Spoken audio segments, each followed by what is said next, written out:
과거에 제가 유튜브를 시작하면서 한 영상 400개까지가 전부 다 녹화 방송이었죠. 네, 녹화 방송이었죠. 녹화 영상에서는 좀 더 여러분들하고 소통할 기회가 없었던 것 같아요.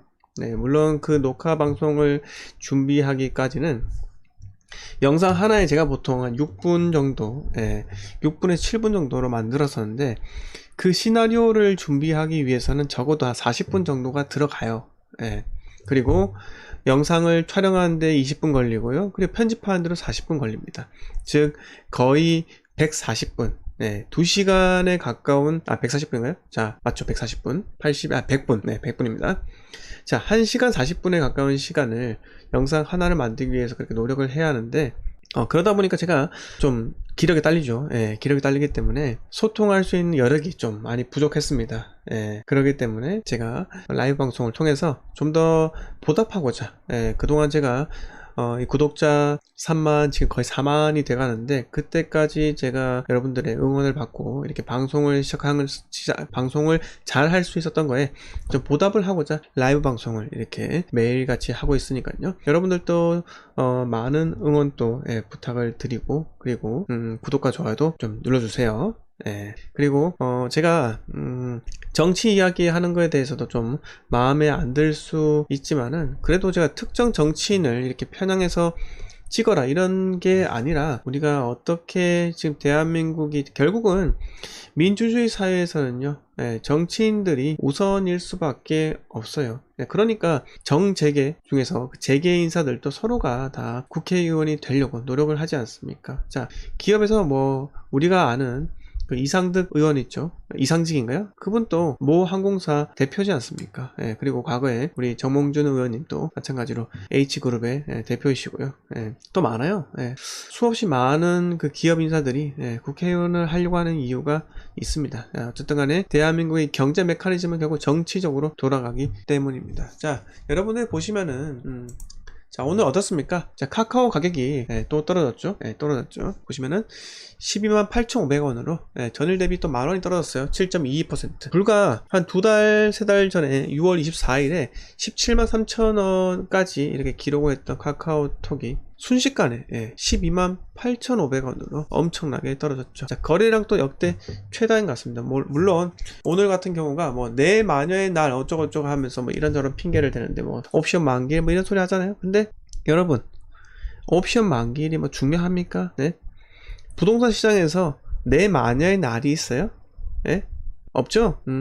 아니, 소유자들이 갑자기 대놓고 매도 치고요. 뭐 LH가 민간 아파트 임대했다가 샀다가 갑자기 수십 채를 팔아먹는, 팔아치우는 그런 현상은 부동산 시장에 없다는 이겁니다. 그러니까 부동산에는요, 큰 충격은 없다. 이 사실을 하나 기억을 해 두셔야 됩니다. 그리고 지금 이제 제가 또 말씀을 드리겠지만은, 지금 재건축 부담금 적용 시기 늦춰달라고 이렇게 소유자들이 난리를 치고 있습니다. 이제 들고 일어나는 겁니다. 여러분들 아십니까? 자, 재건축 초과이익 환수제 반대하는 전국 재건축 조합들이 집단 대응에 나섰다. 자, 현재 이 정권에서 가장 무서워하는 게 집단 행동입니다. 집단 행동. 왜?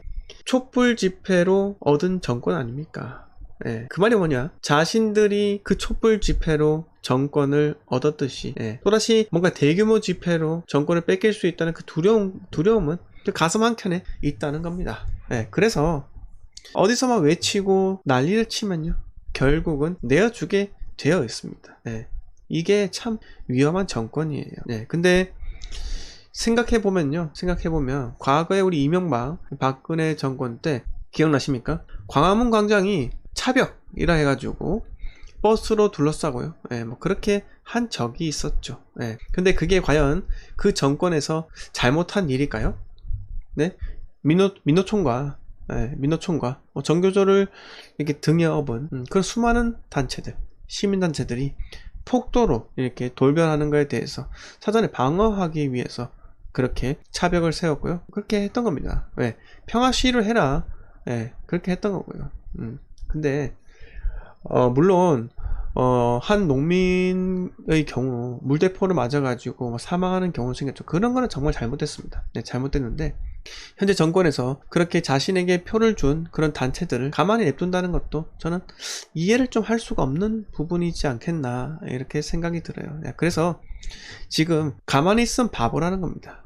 가만히 있으면 바보라는 거예요. 그래서 이 재건축 부담 적용 시기를 늦춰달라고 이제 이 재건축 조합연대에서 난리를 치는 겁니다. 난리 칠 거예요. 그러면 또 슬 풀어주겠죠. 슬 풀어줄 건데 지금 문제가 뭐냐, 세수가 55조 늘었습니다. 자, 제가 어제 말씀드렸죠. 대한민국 세금은요, 뭐가 있습니까? 대표적인 세금, 자, 법인세와 소득세와 그리고 부가세입니다. 이 세 개로 이제 대한민국 경제가 돌아간다 해도 과언이 아닐 정도인데, 부가세, 법인세, 세수, 호주에도 확장 재정 기초, 이놈의 확장 재정, 뭘 그렇게, 대한민국에 항공모함도 없잖아요. 항공모함도 없고, 제 군생활 할 때만 하더라도 병장 월급 10만원이었는데 지금은 막 7, 80만원입니다. 이게 진짜 난리, 이게 무슨, 아유, 제가 진짜 어처구니가 없습니다. 그렇게 솔직히 말씀드려가지고 병사, 군 복무하는 거 정말 고맙게 생각하죠. 저도 군 복무했습니다. 근데 그렇게 선심 쓰듯이 포퓰리즘으로 병사도 월급 그렇게 늘려주어서야 그게 좀 맞겠습니까? 맞나요? 대한민국은 아직까지 전시국가입니다. 징병제를 통해 가지고, 모병제가 아닌 징병제라고요. 아직까지 상당히 병력들이 부족하다는 겁니다. 항공모함 하나도 없어요. 이제 와서 경항공모함이 도입이 된다고 하죠. 일본은 경항공모함이 이미 있어요. 거기에 미군의 F-35가 해병대 전투기인가요? F-35B인가? 그런데 그게 일본 경항공모함에 들어가 있습니다. 근데 대한민국은요, 그냥 후방에 비행장 만들어 놓고요, 거기서 전투기가 출격할 수밖에 없어요. 항공모함이 좋은 건요, 항공모함이 좋은 거는 그게 일단 1차적인 타격 목표가 활주로와 석유화학 단지 아니겠습니까? 북한에. 그러면 그 항공모함, 그 활주로가 고정되어 있는데 그거 박살나면요, 전투기 못 떠요. 못 뜹니다. 뜰 수가 없다 이거죠. 그렇기 때문에 항공모함이 상당히 필요하다는 거죠. 그런데 미국과 같이 국방비로만 대한민국 전체 예산이, 부채 1000조를 쓰는 그런 나라는 괜찮죠. 가능합니다. 왜? 항공모함이 그냥 항공모함 그거 하나만 있는 게 아니에요. 항공모함을 호위하는 순양함, 그다음 초계함 등등 이지스함까지, 마치 그 해군의 사령부를 이렇게 집약화한 듯이 그렇게 있기 때문에 웬만큼 그 항공모함을 파괴할 수 있는 것은 정말 쉽지가 않습니다. 쉽지가 않죠. 또 항공모함은 핵 발전으로 움직이기 때문에, 동력이 핵이란 거죠. 움직이기 때문에 그냥 무한하게 움직일 수 있다는 겁니다. 그래서 그 항공모함을 운용하기 위해서는 정말 천문학적인 돈이 들어가는데, 이 지금 저는 전시국가, 우리 휴전이에요. 휴전인 상태에서 이런 식으로 세금을 다 때려 쓴다? 아이고, 진짜 코로나 지원금 반갑지도 않습니다. 코로나 지원금, 자, 물론 부동산을 갖고 있는 물론 제가 뭐 부동산 좀 정리하긴 했지만은 이 부동산을 갖고 있는데도 불구하고 제가 코로나 지원금을 받잖아요. 땡큐죠. 땡큐예요. 고마워요. 근데 결국은 내 재산세든 종부세든, 연말에 그 뭐죠? 연말정산 때 빼갈 거 아닙니까? 먼저 75만원, 3인 가족이니까 저희는 75만원 줘놓고 나중에 100만원 빼서 그 도둑놈 아닙니까? 도둑 아니에요?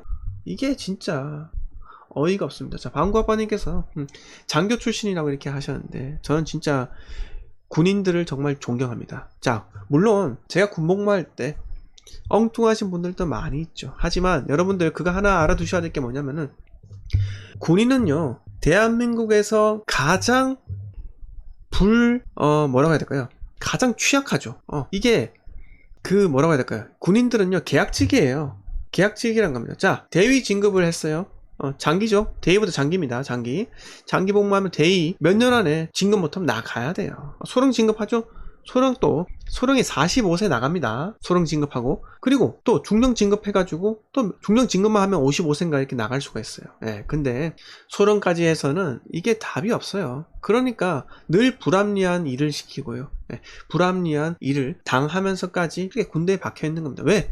가족들 먹여 살려야 하지 않겠습니까? 20년을 복무해야지 연금이 나오는데요. 예. 저는요, 군인들 당연히 예우를 해줘야 되고, 그 직업 군인들에게 특별히 월급도 올려주고요.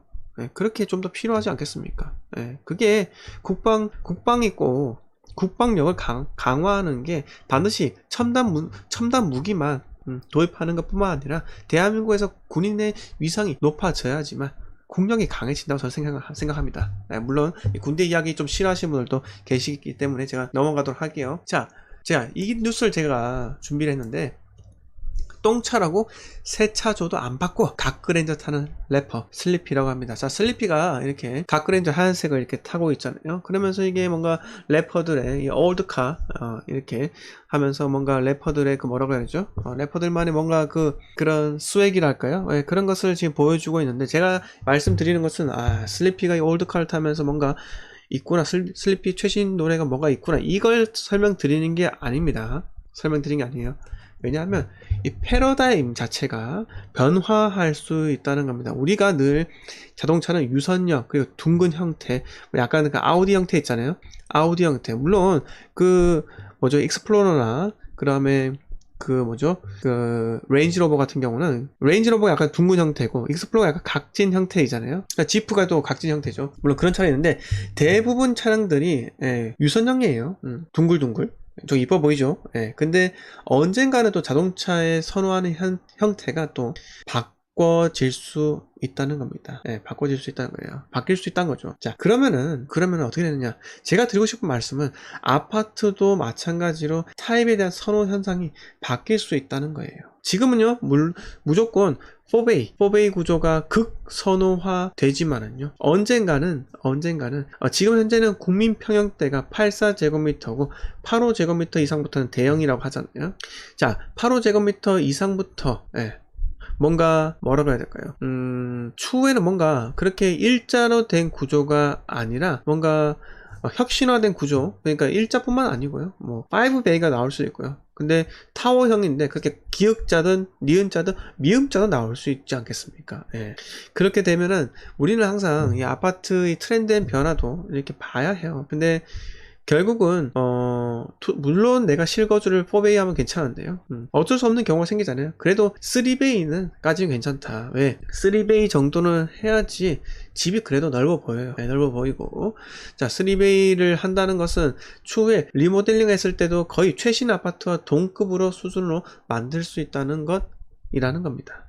그래서 우리가 이 아파트의 구조에 대한 변화도 여러분들 놓치지 말고 항상 포착을 했으면 해요. 그리고 신규 아파트 분양하면요, 그냥 분양가만 얼마네 이렇게 보지 마시고요, 요새 트렌드, 그 디자인의 혁신성, 이런 것도 있잖아요. 여러분들, 부엌 같은 경우가 폐쇄형으로 되는 경우도 있어요. 그러니까 지금은 부엌이 보통 개방형으로 되어 있어가지고 부엌에서 등만 돌리거나 부엌에서 바로 문을 딱 치켜서 떴을 때 거실에서 우리 애가 어떻게 놀고 있는지, 트램폴린을 잘 타는지, 그네는 잘 타고 있는지, 미끄럼틀을 잘 타고 있는지, 이런 것들을 볼 수 있기 위해서 이 동선이 아이들 위주로 되어 있다는 거죠. 근데 추후에는 정말 아이를 낳지 않는 가정도 이렇게 생겨나고 1인 가족이 좀 더 대두되기 시작한다면은 부엌도 폐쇄 형태로 그렇게 될 수가 있다는 거예요. 그 말이 뭐냐? 부엌에 있는 그 음식에 대한 연기 있잖아요. 음식 연기가 밖으로 새어나오지 않을 수도 있다는 겁니다. 자, 그래서 트렌드의 변화가 우리가 늘 사고의 유연성으로 항상 뉴스도 보시고요,